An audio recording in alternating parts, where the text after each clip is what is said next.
Paramashivoham. Om Nithyananda Paramashivoham. Om Nithyananda Paramashivoham.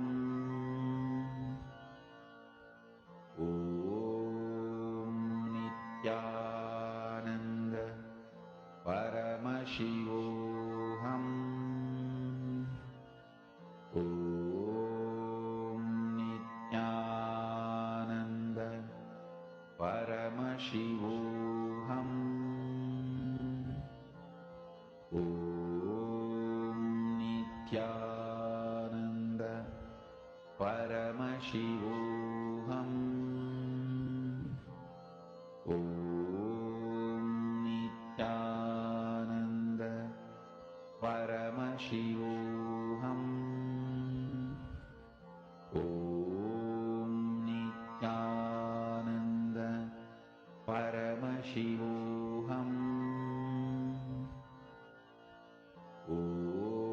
Om Nithyananda Paramashivoham. Om Nithyananda Paramashivoham. Om Nithyananda Paramashivoham. Om Nithyananda Paramashivoham. Om Nithyananda Paramashivoham. Om Nithyananda Paramashivoham. Om Nithyananda Paramashivoham. Om Nithyananda Paramashivoham. Om Nithyananda Paramashivoham. Om Nithyananda Paramashivoham. Yes, every 3 minutes, keep switching the partners. I see the chat flooded with people manifesting. Various quick math questions that just your third eye comes. Actually, let me tell you why we're doing it so quick. Why you want that 3 minutes, within that 3 minutes to get it. See, Swamiji says we don't need more than 3 minutes for manifestation. Why is that? We did an experiment where scientists did an experiment where they had people sit in front of a computer screen, and as soon as the image was flashed on the screen, they were asked to click a button in front of them as fast as they could. As they saw the image in the computer screen, they were asked to click a button. At the same time, they had electrodes on their brain, which was measuring their perception. They were having the brain scan happening, telling them what they were perceiving. Now, very interestingly, when the image was flashed and they pressed the button was pressed only after the brain had received the image. The brain was receiving the image first, then the image was coming on screen, and then the button was being pressed. They had a very, very accurate timer, which was calculating the button pressing, the timing of the image coming on the screen, and the timing of the brain perceiving it. All three were being measured very accurately. But the scientific research, this timer very clearly showed that first, the image is perceived in the brain. Second, the image appears on the screen. Third, the button is pressed. How many of you are understanding this? when you do power manifestation, it is nothing that you are manifesting what is out there. That is why your mind perceives it first and then only it even appears on the screen. Now, when you are doing the power manifestation, when the question is asked, you already know the answer, then the answer comes from the other person. That is why we do it very fast, very quick. So you can catch that few seconds where you have already perceived it, but you have not cognized it yet. That perception of your mind is there, but you have not been made aware of it. That is what we are catching when we're doing the third eye. So you can do it. You can do with the same partner also. You don't have to keep switching partners, Madahana. And you can, but do it in 3-minute rounds. So every 3 minutes, just switch. Now you tell the answer what you saw and let your partner, now you give a question to your partner. And then 3 minutes, let your partner tell you the answer that they saw and you verify it and then let them give you a question. So do it like this, quick 3-minute rounds. Okay?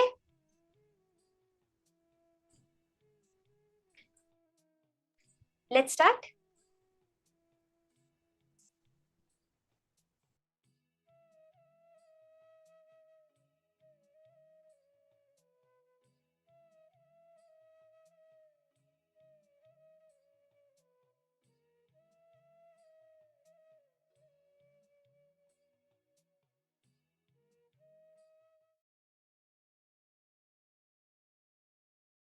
Paramashivoham. Om Nithyananda Paramashivoham. Om Nithyananda Paramashivoham. Om Nithyananda Paramashivoham. Om Nithyananda Paramashivoham. Om Nithyananda When you're doing the manifestation, we're doing the power of length. So you will give a specific mathematical equation for your partner to solve. Mohini, give some kind of mathematical equation, like some numbers, random numbers, 672 multiplied by 380, or 4000 divided by 7.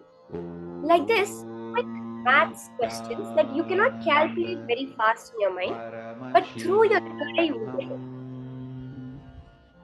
Om Nithyananda Paramashivoham.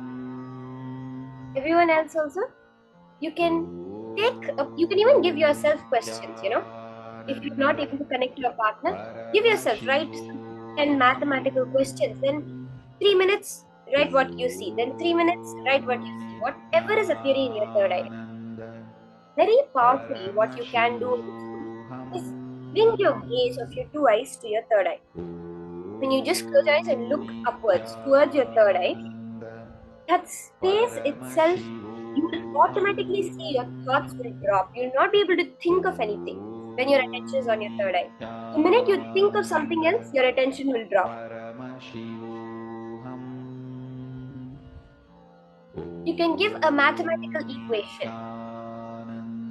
What is square root of 292?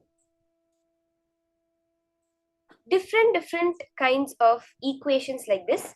And when you're doing the manifestation, focus on your third eye. That's a very powerful technique that you can use, where you just put your awareness on the third eye when you do the manifestation. Okay, 3 minutes is up. Let's now switch to the next question.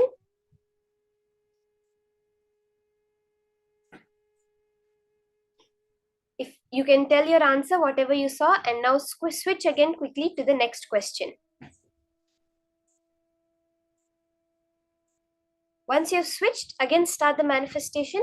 Just connect with Swamiji and look intensely at your third eye. Very clearly the answer will appear, because you already know it. That's what I was explaining, which is when you are perceiving something, It's not that it has come in front of you and you are seeing it. It is that you are seeing it, therefore it is there. The Vedas talk about two things, which is drishti, srishti, and srishti drishti. Srishti drishti is that it's already there, it's already been created, and you are seeing it.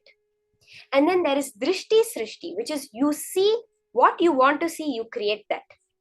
That is what we are all doing in our lives. We are creating what we want to see. It is the drishti which is creating, which is doing the srishti. So from that context, understand that clearly and do the manifestation. Let's start.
Nithyananda Paramashivoham.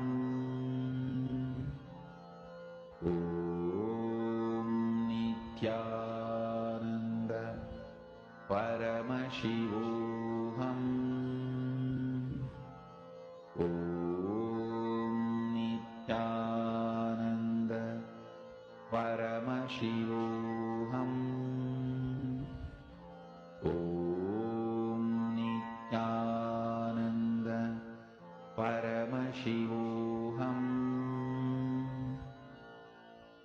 Om Nithyananda Paramashivoham. Om Nithyananda Paramashivoham. Om Nithyananda Paramashivoham.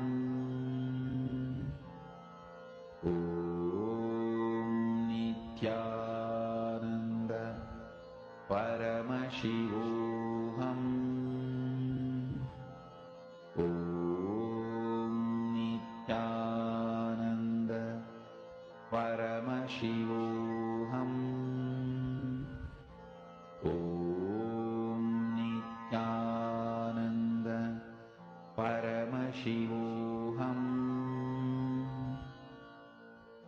Om Nithyananda Paramashivoham.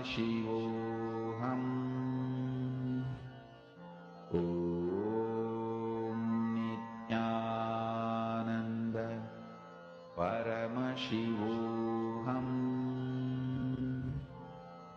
Om Nithyananda Paramashivoham.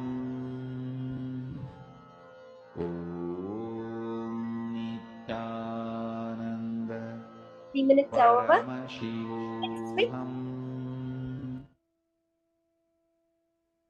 Ma, Navamani, Ma, are you doing the manifestation also? How many have you done until now?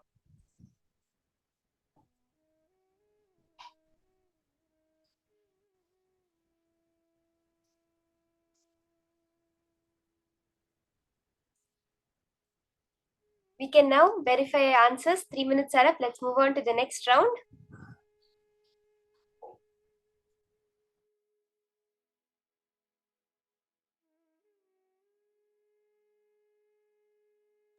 Ma, if you don't have a partner also, Ma, you can partner with someone in the Zoom, or else you can ask yourself questions. It's very simple maths questions, right, ma'am? You can put any numbers together, like 542 divided by 3, 798 times 6, like this, any random numbers, and just scan through your third eye and write what comes.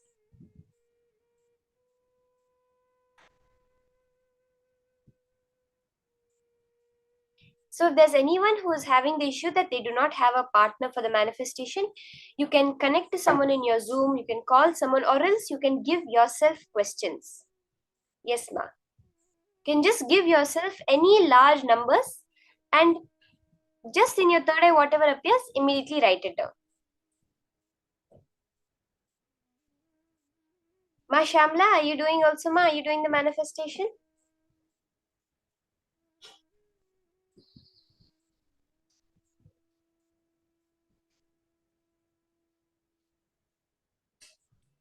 Okay, Ma Anita saying she's also doing manifestation.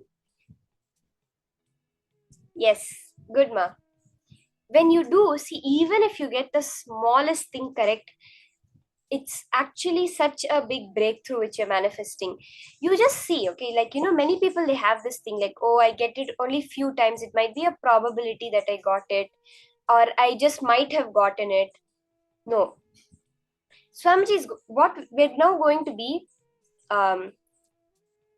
understanding further today. One of the things Swamiji says, which we'll be understanding later, is how you have to view life. So when you're doing the power manifestation also, look at it as, of all the people I have, even the possibility known that I can do manifestation, and you'll see digits will match, ma. When you see the question and you see the answer, slowly you'll see more and more of the digits starting to match. And that is when you will itself start to get the trust. Yes, the manifestation is happening. Okay, now we're going to be understanding a very beautiful thing in the next session. It's a very important concept that Swamiji says, because the way you understand yourself, the way you understand the world, and the way you understand Paramashiva, God, is very important. We're going to be having a much deeper understanding today about Sadashiva, about Paramashiva, about his Panchakritya, the 5 actions that he does. Okay, let's now hear about this from Swamiji.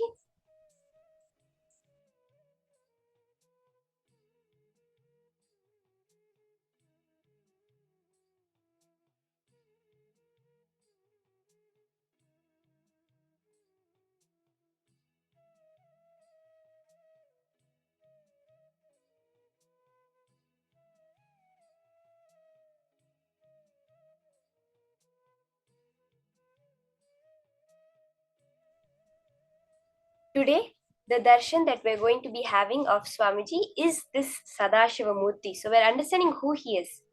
Swamiji says, when you understand, get the clarity about all your aspects of your life, whether it's yourself, the world, or Paramashiva, directly you can apply it in your life, manifest whatever you want in your life. When you understand these 5 aspects of Sadashiva, and you understand that these 5 aspects are there within you, and you can manifest it, it will have a breakthrough in the way you deal with every part of your life. So sit straight, listen intensely about these Panchakritya, the 5 actions of Paramashiva, of Sadashiva Murti.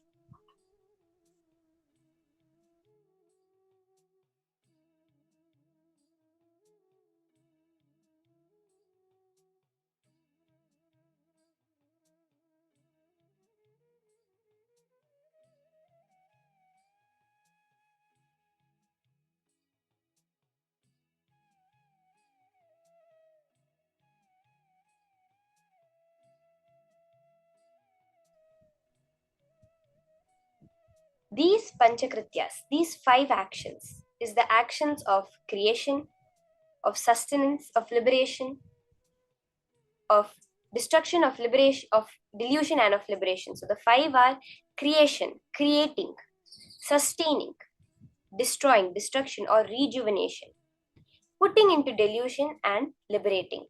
These are the 5 actions that happen that Paramashiva is constantly doing. And it is that aspect of liberation that comes down as Swamiji himself that we all have in our life. So let's now listen to these powerful cognitions on Sadashivamurti from Swamiji himself.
Creation, operation, rejuvenation, delusion, liberation. Please understand, Supreme cannot be just GOD, generator, operator, destroyer. Please understand, the Supreme, as per Sanatana Hindu Dharma, Bhagavan, Brahman, Sadashiva cannot be translated by the word God. The Western definition of God is generator, operator, destroyer. Only three aspects. The Hindu understanding of supreme reality is generator, operator, destroyer, deluder, and liberator. The major two aspects of life unfortunately was never grasped anywhere else other than this Saraswati Ganges civilization. Only the Saraswati Ganges civilization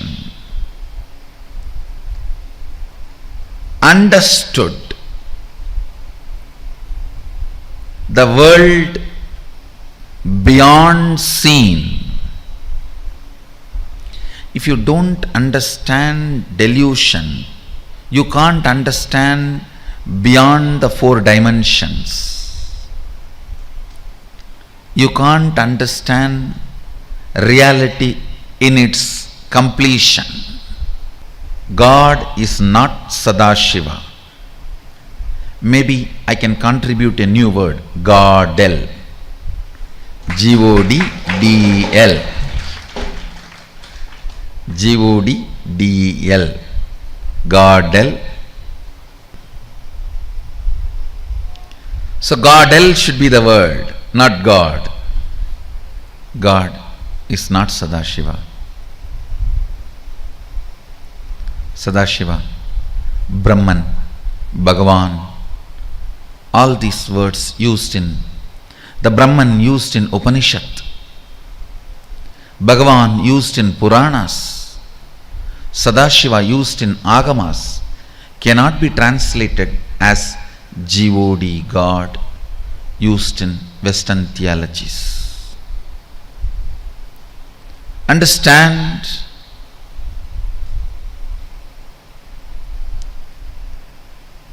these five aspects of Sadashiva in the manifest form is called Ishvara, unmanifest form is Avyakta.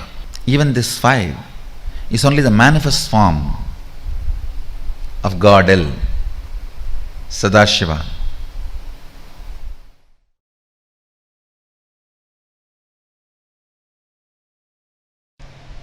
Understand, many Western traditions say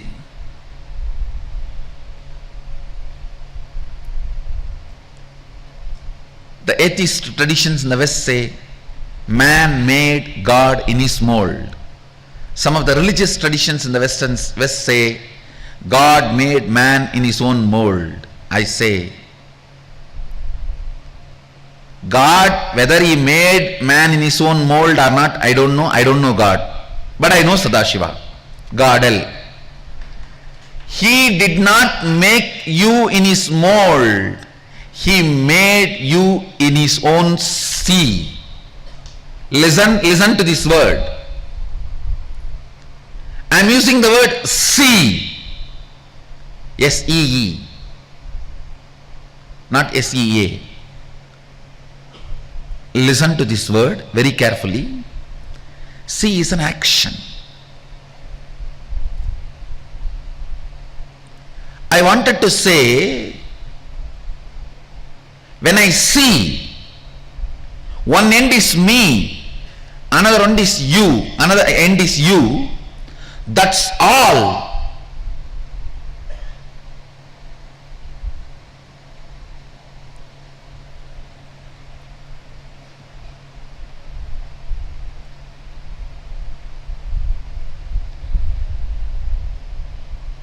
Because you are seeing with two eyes, what you are seeing, you can't absorb that into you. But I am seeing with the three eyes, what I see, I can absorb that into me. And I know it is my own other end. Understand, that is why I am using the word, not even seeing, see. I am giving you exact, literally what I wanted to convey. The relationship between you and Sadashiva.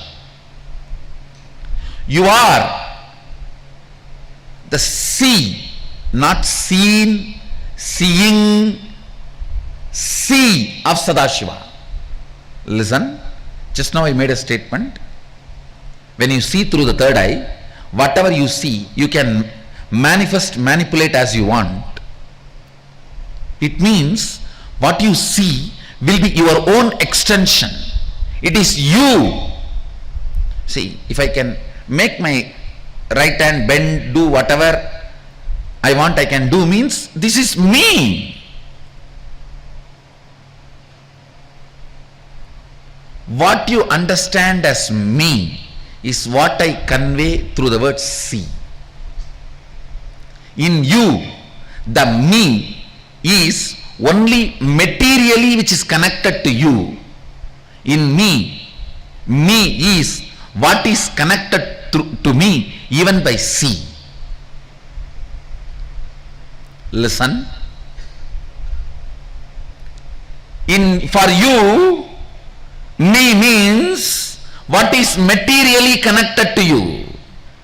For me, me means what is seely connected to me.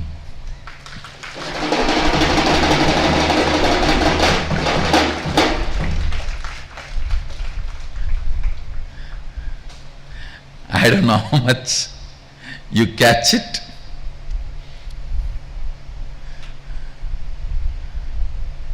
I'll just tell you this small story which really happened.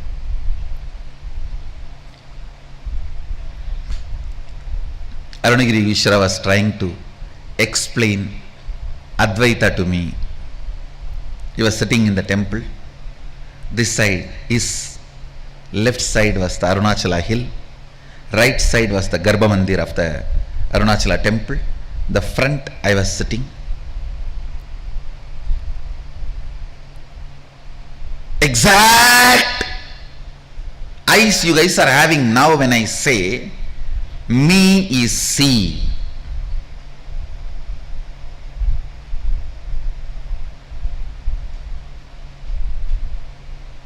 How you are? That is exactly the way I was looking at him. He said, see this hill, this Arunachala, you, me, all one and the same. When he put the hand, of course, I was inside the hand.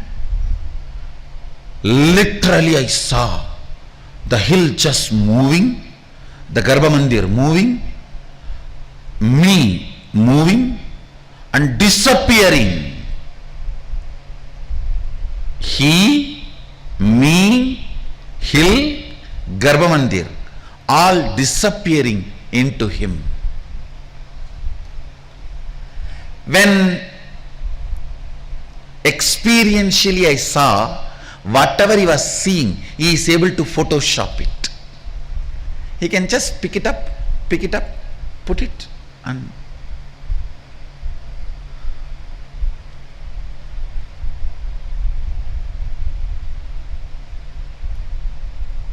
if you say, I wanted to ask thousands of things and came to energization, the moment you hugged me, everything disappeared. Everything disappeared. I forgot.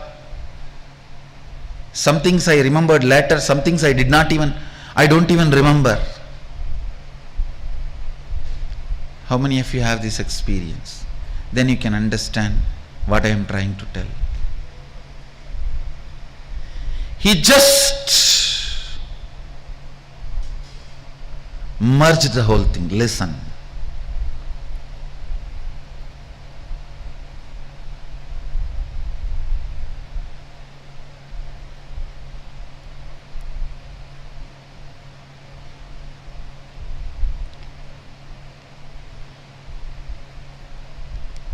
Sadashiva made all of us in his sea. Please do not alter the word. This is the Facebook status for all of you. Don't use seen, seeing, SEA, no.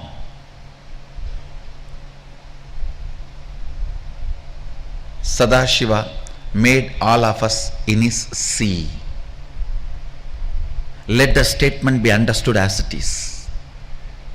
Because you need to understand this concept that can be understood only by this grammatically wrong statement.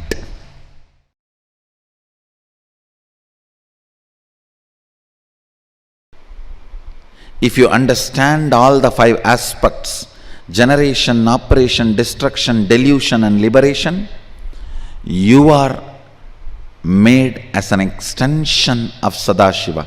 As I said, Sadashiva made all of us into his sea.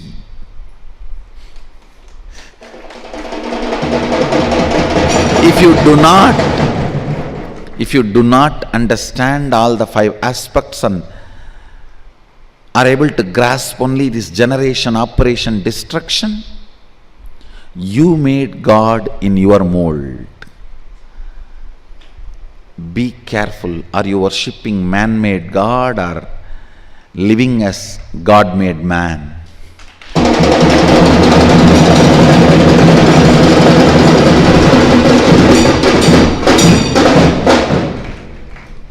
Worshipping man-made God is so-called religions, and living as God-made man is Sanatana Hindu Dharma.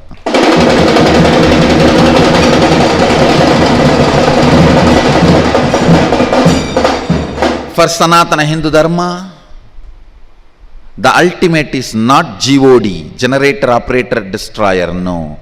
Ultimate is generator, operator, destroyer, deluder and liberator.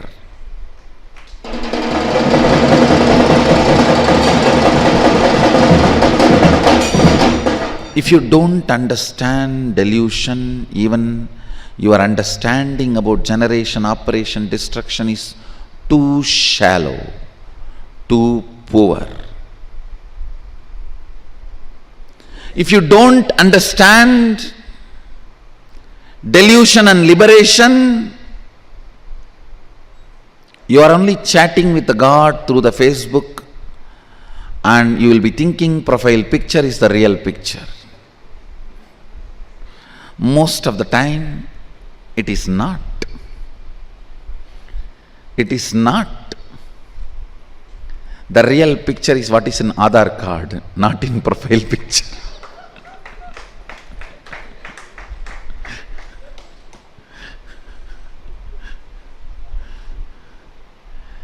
Only if you know delusion and liberation, you are seeing Sadashiva face to face.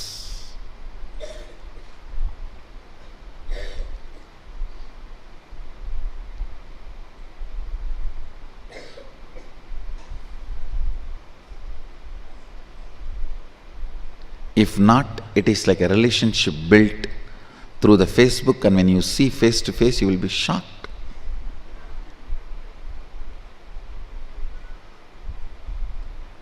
Son was telling the dad, "Dad, I have 10 fake IDs in the Facebook." Dad said, "What's the problem? You can have it." "No. The Shalini whom you invited for tonight dinner is my fake ID."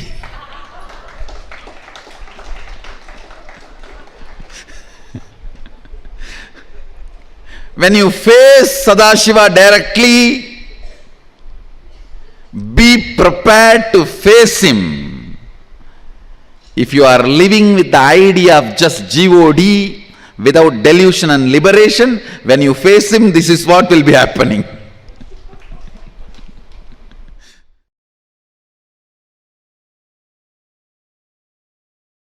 Oh, listen. Guru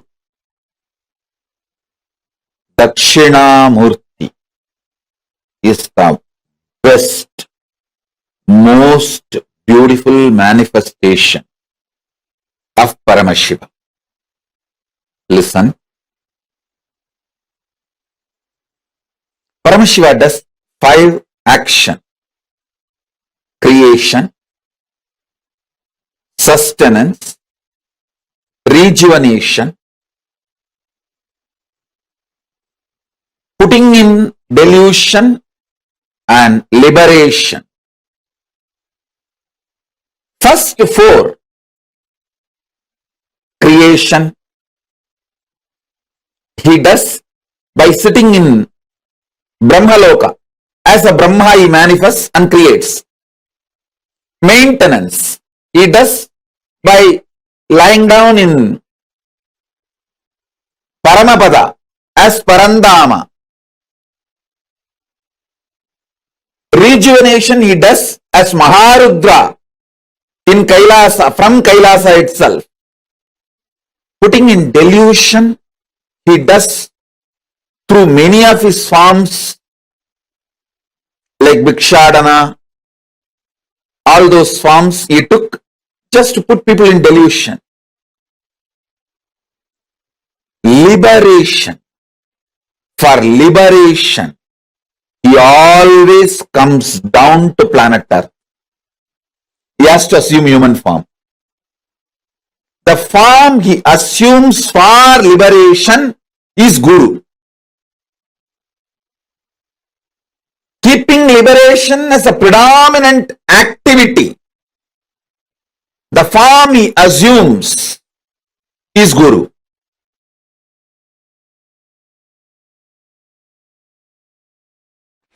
From the young age, I was taught Arunachala Hill was not geography, it is biology.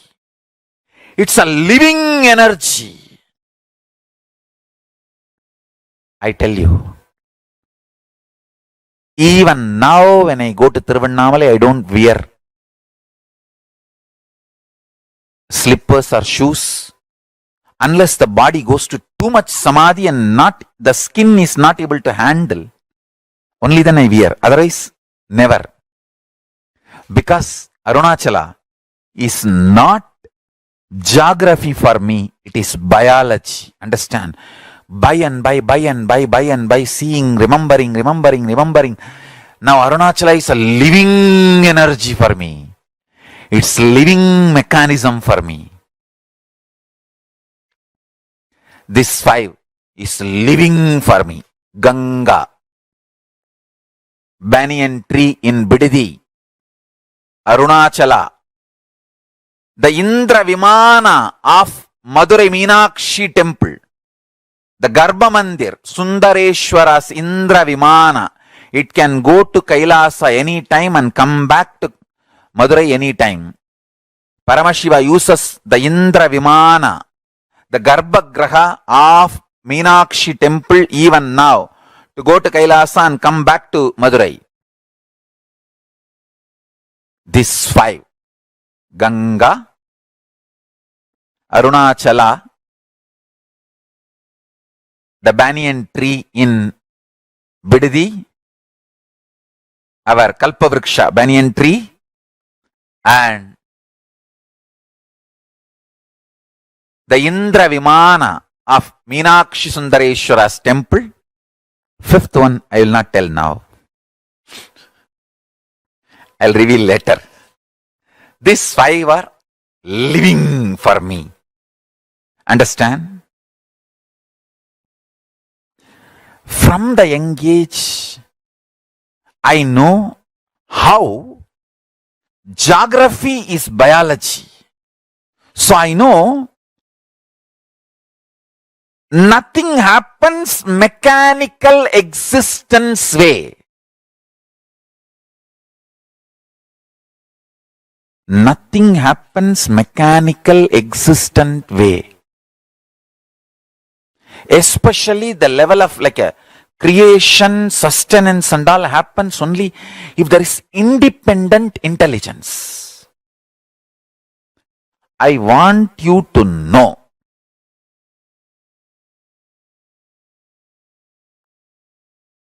each of these phases, P-H-A-S-E-S, and phases, F-A-C-E-S, are independently intelligent, alive and supreme. Parama. They are not bound by anyone or under anyone. They are all independent intelligence, Parama, coexisting with a beautiful experience of oneness. The Ishana phase create liberation. Ishana phase is liberation. Is not under creation. Satyojata phase. Satyojata phase is not superior to Agora, the rejuvenation phase. Not one is superior or inferior to another. All of them are neither equal nor superior or inferior.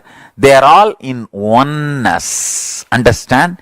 Independently intelligent but existing in oneness. Meditate on this. Meditate on this. Don't think, oh, the statements doesn't make sense for me. Meditate on this. Listen.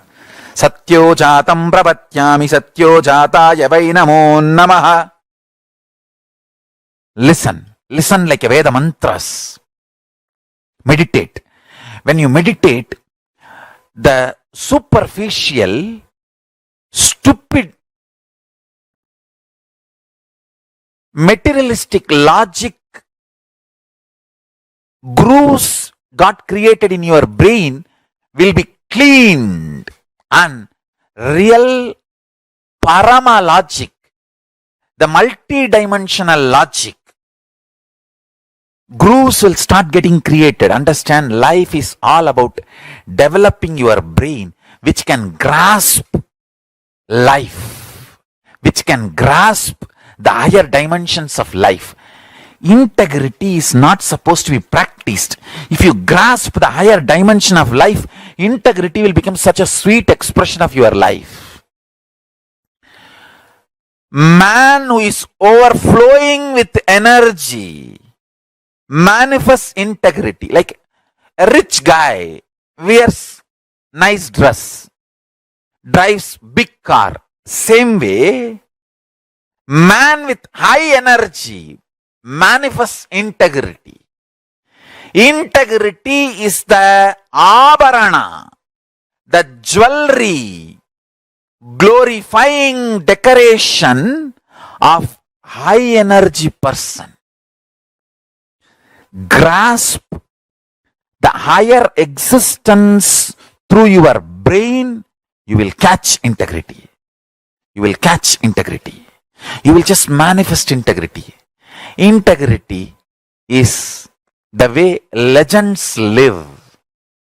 The way legends sing poetry about their life. Understand? Legends, their life is a leela, a dance drama wrote in the space of the cosmos. The Krishna's life is a dance drama he wrote on the space of cosmos. That is why we call it Krishna Leela. The Sundareshwara's incarnation, when he comes down again and again, when he manifests again and again, whatever he does is dance drama. He writes on the space of the cosmos. Integrity is a dance drama performed by high energy beings. Catch the higher truths. Listen. Listen.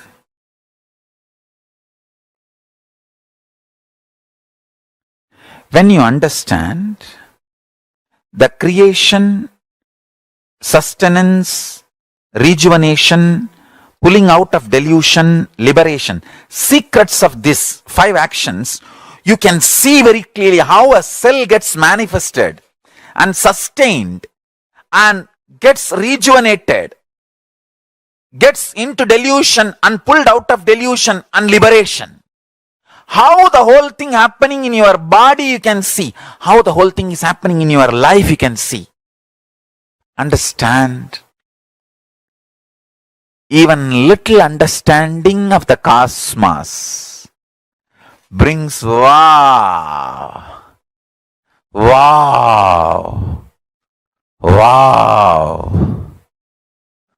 so much, such vast life is happening, such vast life is happening, and even if you feel that once a day, that is called recharging your consciousness. Even once a day during puja, if you feel that, wow, what a Paramashiva,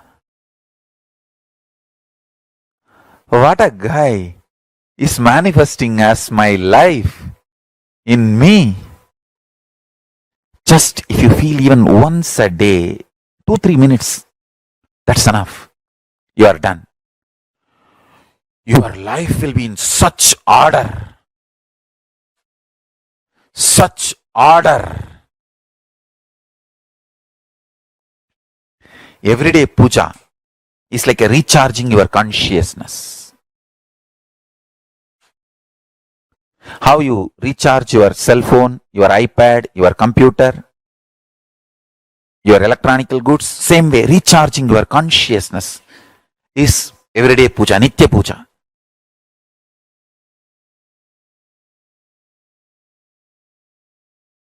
In the cosmic level, Paramashiva has 5 of his dimensions: creation, sustenance, rejuvenation, destruction and rejuvenation, putting in and pulling out of delusion, and liberation. All these 5 in your microcosmic life, in your pindanda microcosmic level, you play the same game. Every day, the new cells getting created, new organs getting manifested in your body is your creation. All of you need to know, including your brain. Everything gets newly created.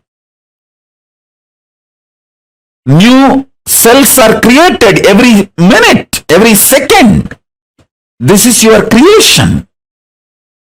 In microcosmic level, in macrocosmic level, the planets which manifest planets are getting created. In microcosmic level, the cells are created.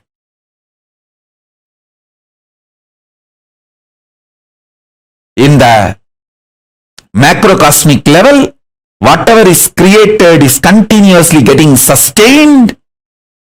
In microcosmic level, the body you create is getting sustained. The life you manifest is getting sustained by you. You continuously breathing, inhaling and exhaling, keeping you alive is sustenance, maintenance in microcosmic level. In the macrocosmic level, destruction, rejuvenation, samhara is black holes swallowing big bangs. In the microcosmic level, the old cells getting killed and new cells getting formed is rejuvenation, samhara. In your body, in your microcosmic level, pindanda level. Same way, in the Brahmanda level, the delusion is cosmos creating deluges, pralayas to rejuvenate itself, clean itself. I told you, this year, not just corona, there are so many other natural calamities.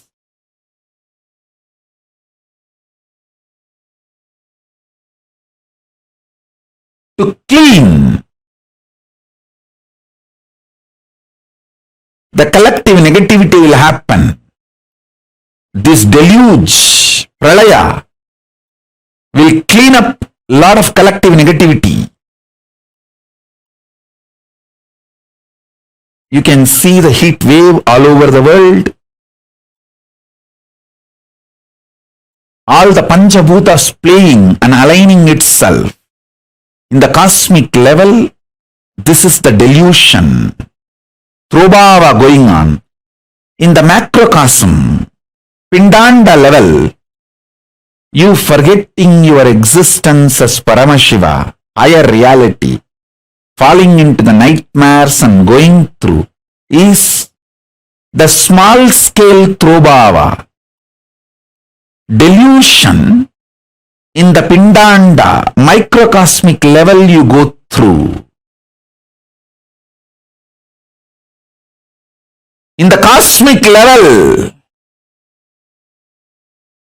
Brahmanda level, liberation, anugraha is Paramashiva himself manifesting as this Nijavadara Nithyananda and making this Kailasa happen.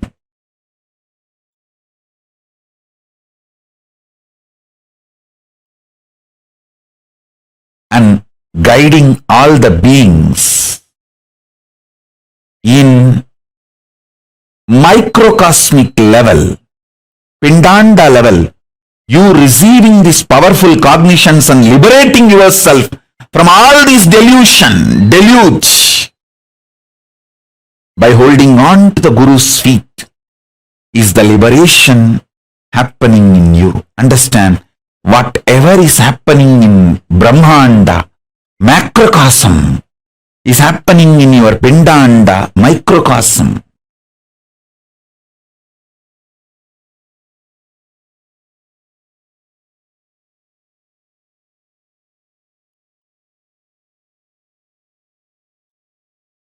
So don't worry about your delusions.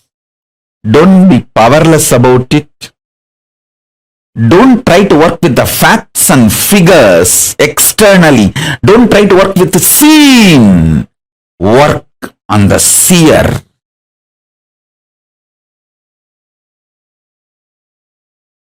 Paramashiva's message directly from Sri Kailasa.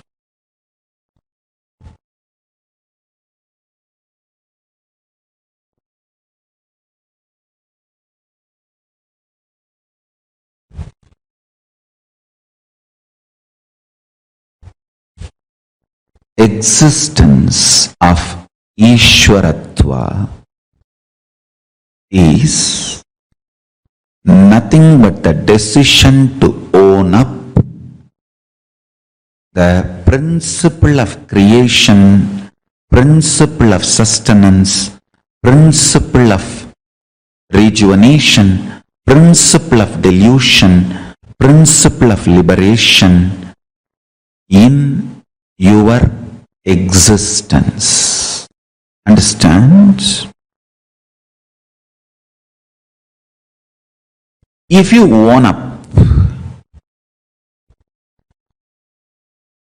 what you created, you sustained, you destroyed or rejuvenated, or you put yourself in delusion or freed from delusion, or from which you are liberated or liberating, want liberation. If you own up these 5 principles of your life, you become Ishvara for you. If you own up these 5 principles for a group of people, you become Kulapati to them, Ishvara to them. If you own up for a large number of people, you become Mandaleshwara. If you own up the same 5 principles for a Mahamandala, you become Mahamandaleshwara. If you own up these 5 principles for the whole universe, you become Ishvara of Brahmanda.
The Panchakrityas of Sadashiva. Swamiji had so beautifully explained how it is he who sits in each of these planes. As Brahma, he does the creation. As Mahavishnu, Parandhama, he does the sustenance. As Rudra, he does the rejuvenation. And Sadashiva manifests in all of these forms and runs the whole universe. Every one of you that are here, sitting here, Sadashiva is that dimension of Paramashiva through which he runs the entire universe, through which he sustains the entire universe. So every one of you that are sitting here today, please understand, each of you are going to be experiencing this profound dimension of Sadashiva. Swamiji said, right, just listening to the Sanskrit chants and meditating on Sadashiva will awaken us to experiencing Sadashiva in his various cosmic forms, right?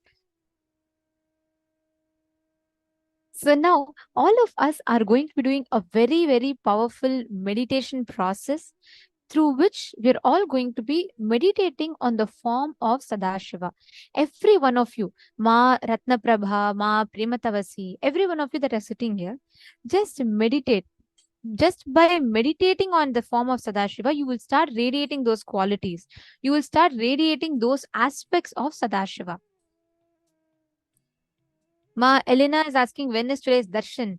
Today's darshan will be at 8 p.m. New York time, Ma Elena.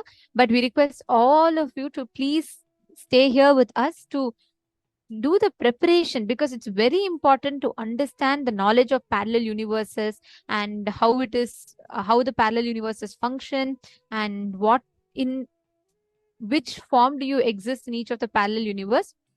So I request every one of you to stay tuned till the end. And all the participants in the mail rooms, do any of you have any questions? Can I please request you all to let us know in the posts?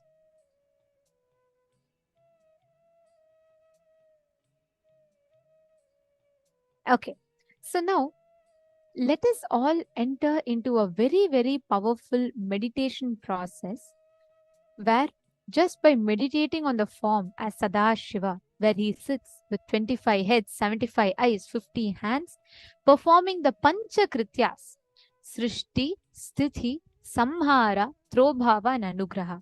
God is not just generator, operator, destroyer. In Hinduism, it is God-del, putting in delusion and liberating.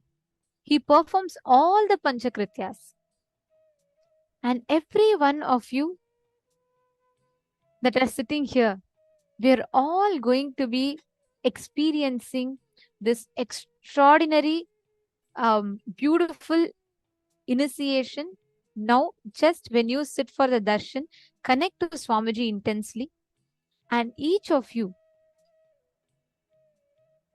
get ready to transfer yourself to the parallel universes, experiencing yourself in each of these. Ma Shivagami, Malaysia time, I think we'll have to calculate. No, it's 8 p.m. New York time, darshan.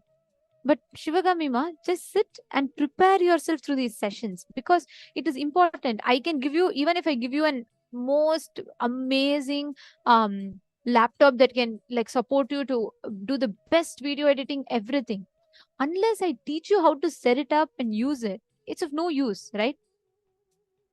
It is the same way. You need to know the software, how it functions, what is parallel universe, and how do these parallel universe exist, why you should know. So every one of you that are sitting here, sit sincerely and listen to these revelations. And do this practice, sit through the day and learn each of these truths that Swamiji is revealing. Okay, now the next part we're all going to be doing is Swamiji told all of us to sit and listen to these description of each of these phases of Paramashiva. There's a phase called Satyojata. And through this Satyojata phase, Paramashiva as Sadashiva does the creation. There is another phase called Vamadeva, where he does sustenance.